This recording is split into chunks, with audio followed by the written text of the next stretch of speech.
Classificação indicativa. Livre para todos os públicos.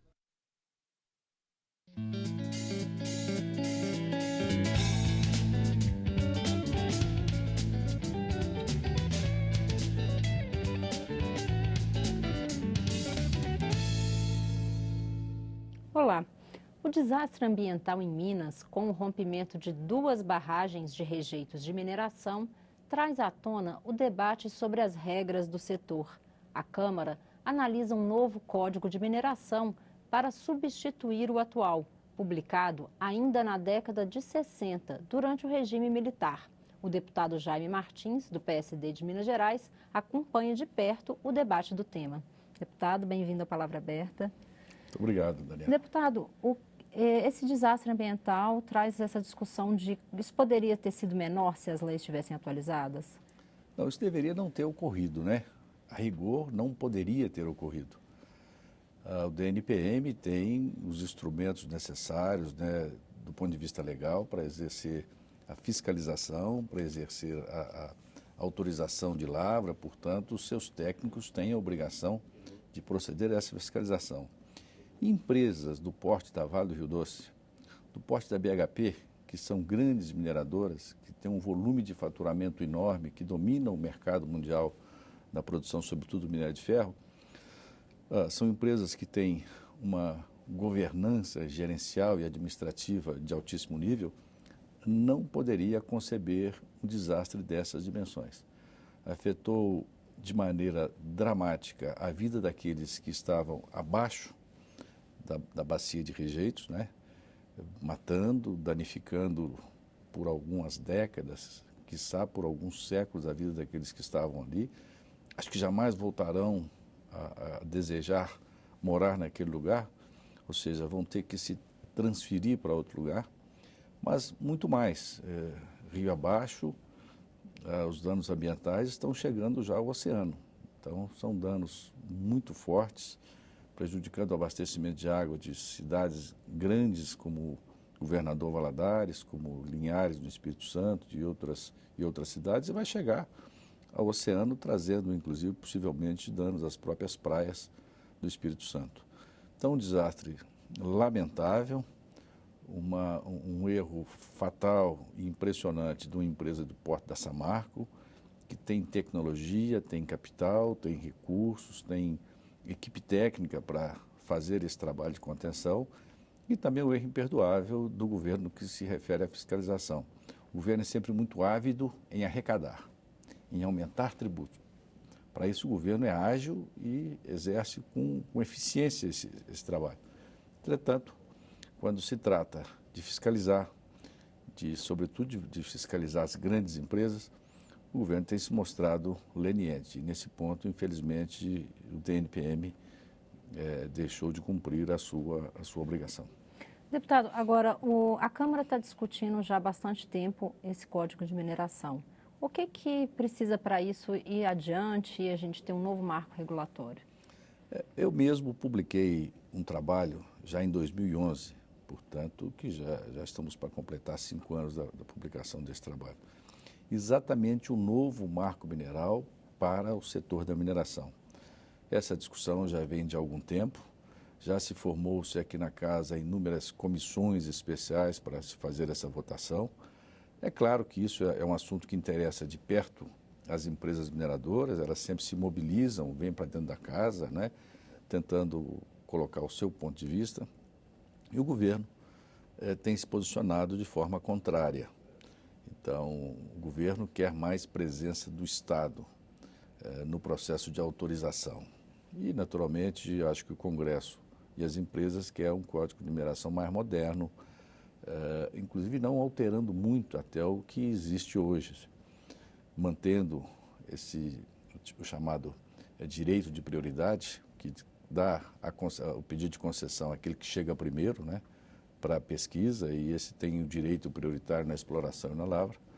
A minha proposição, eu faço uma alteração fundamental, que é permitir que as concessões se modernizem, seguindo inclusive aquilo que a Constituição de 88 determina, né, que sejam feitas através de concessões o que permitirá, inclusive, que o governo passe a arrecadar um pouco mais com essas concessões. Mas a proposta aqui da Casa mantém o sistema atual, mas moderniza. Nós precisamos modernizar também a gestão. Para modernizar a gestão, existe a proposta de transformar o DNPM numa agência reguladora, né, aos moldes que já existem em outros setores, até para você criar simetria entre os demais setores de atividade econômica e que essa agência tenha os recursos necessários, o pessoal necessário para gerenciar esse que é um setor fundamental da economia brasileira, que é o setor de mineração. Deputado, o senhor acha que a criação da agência consegue abarcar, conciliar? O senhor defende que tenha menos Estado na regulação, na mineração. O senhor acha que isso é possível conciliar com essa proteção social e ambiental necessária? Eu acho que o Estado tem que estar na quantidade adequada. Quando nós colocamos muitos estágios que o Estado tem que autorizar várias vezes, muitos carimbos, você acaba criando pontos de pedágio. É isso que nós não queremos. Achamos que a administração pública deve ser absolutamente transparente. Mas que o Estado deve estar presente na fiscalização, na autorização, na concessão, isso eu acho que é necessário. Mas é preciso achar uma forma de desburocratizar, de que esses processos possam andar mais rapidamente. Inclusive os processos de licença ambiental, que infelizmente são muito demorados na sua concessão, mas são muito pouco eficientes, porque não pôde, por exemplo, prever ou controlar acidentes e desastres como esse. Embora, no caso de Minas Gerais, a gente sabe que o Ministério Público tinha feito os alertas necessários, né? Acho que é um grande prejuízo para aquelas comunidades que têm ali a sua vida drasticamente afetada. Isso precisa ser reparado imediatamente, rapidamente. É drástico para as comunidades que estão à margem do Rio Doce, em toda a sua extensão, mas será muito drástico também para a empresa, que certamente terá que desembolsar grandes valores, né? No momento em que o mercado mineral mundial está em baixa, vão ter que desembolsar grandes valores para recompor tudo isso aí. Então, deputado, agora falando um pouco sobre o ambiente aqui na Câmara.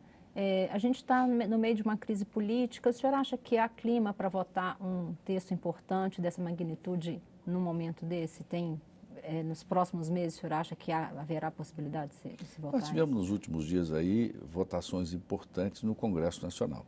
O Congresso estava adormecido. Acordou, votou matérias importantes, votou diversos vetos presidenciais, votamos alguns PLNs importantes, mas a Câmara está, nesse momento, atravessando um momento de muitas dificuldades, muitos embates diretos e muita radicalização dentro do plenário.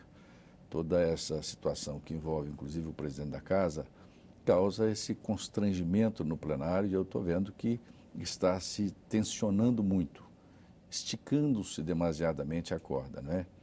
E a gente prevê mais dificuldades. Vamos ter um final de ano aí com muitas votações sendo travadas, sendo obstruídas pela oposição e por parlamentares de diversos partidos que querem que a condução da casa seja feita de forma transparente e adequada para uma casa que representa a população e que precisa voltar a ter sintonia com a opinião pública, né?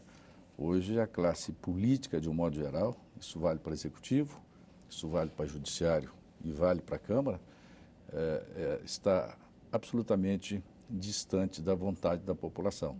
E nós precisamos encontrar esse mecanismo de entendimento político para voltarmos a ter aquela representatividade para representar o povo brasileiro. O senhor acha que essa crise interna já vai além da disputa governo e oposição ou ainda está nesse campo de... Não, a oposição exerce o papel, né, que é, enfim, dificultar as ações do governo, claramente a oposição tem esse intuito, né? Mas eu acho que existe uma grande parte de parlamentares aqui que alguns da oposição, alguns de alguns partidos da base do governo, que são partidos que estão pensando muito mais no país. Não pensam exatamente em apoiar o governo por ser o governo, mas para que o Brasil volte a funcionar, a economia volte a funcionar, para que a gente volte a crescer no PIB, a gente volte a gerar os empregos que a população está precisando.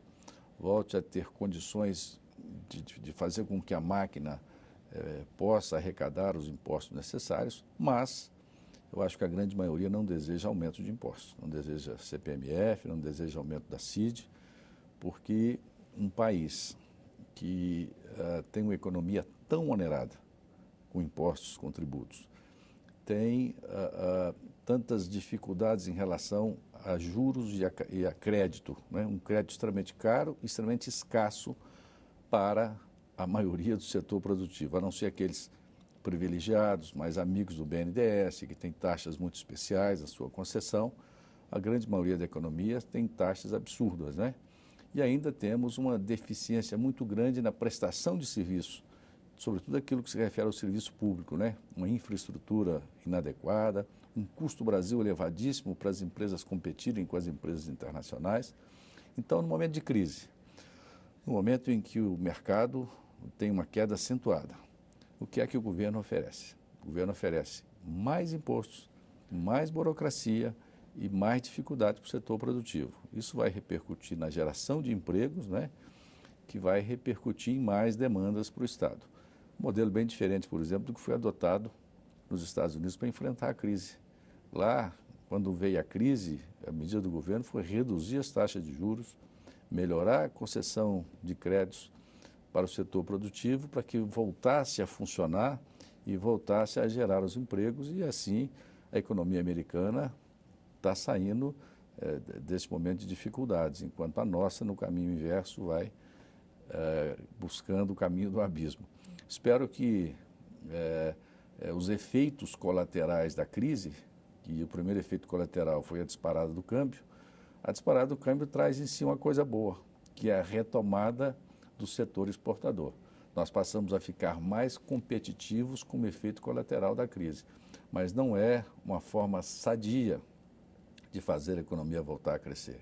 A economia tem que crescer pelos seus méritos, pelo aumento da competitividade, pelo aumento da produtividade, por estar absorvendo ciência e tecnologia, né, no processo produtivo, para produzir melhor, mais barato, respeitando mais o meio ambiente, dando melhor condição de trabalho aos seus trabalhadores. Espero que o governo acorde para perceber que é importante trazer estímulos para que a economia volte a crescer. Essa é a maneira adequada de se buscar o aumento da arrecadação, não Deputado, criando impostos. Estamos caminhando para o encerramento. Agradeço a sua presença. Espero que o senhor possa vir aqui contar para a gente das saídas aí para essa crise que vivemos aí, política e financeira. Obrigado, Daniela. Um grande abraço, viu? Muito obrigado. O Palavra Aberta termina aqui. Agradeço a presença do deputado Jaime Martins, do PSD de Minas Gerais, e a você, que acompanha o programa pela rádio e pela TV Câmara. Para assistir esta e outras edições do Palavra Aberta, é só acessar nosso site câmara.leg.br/palavra aberta. Até mais.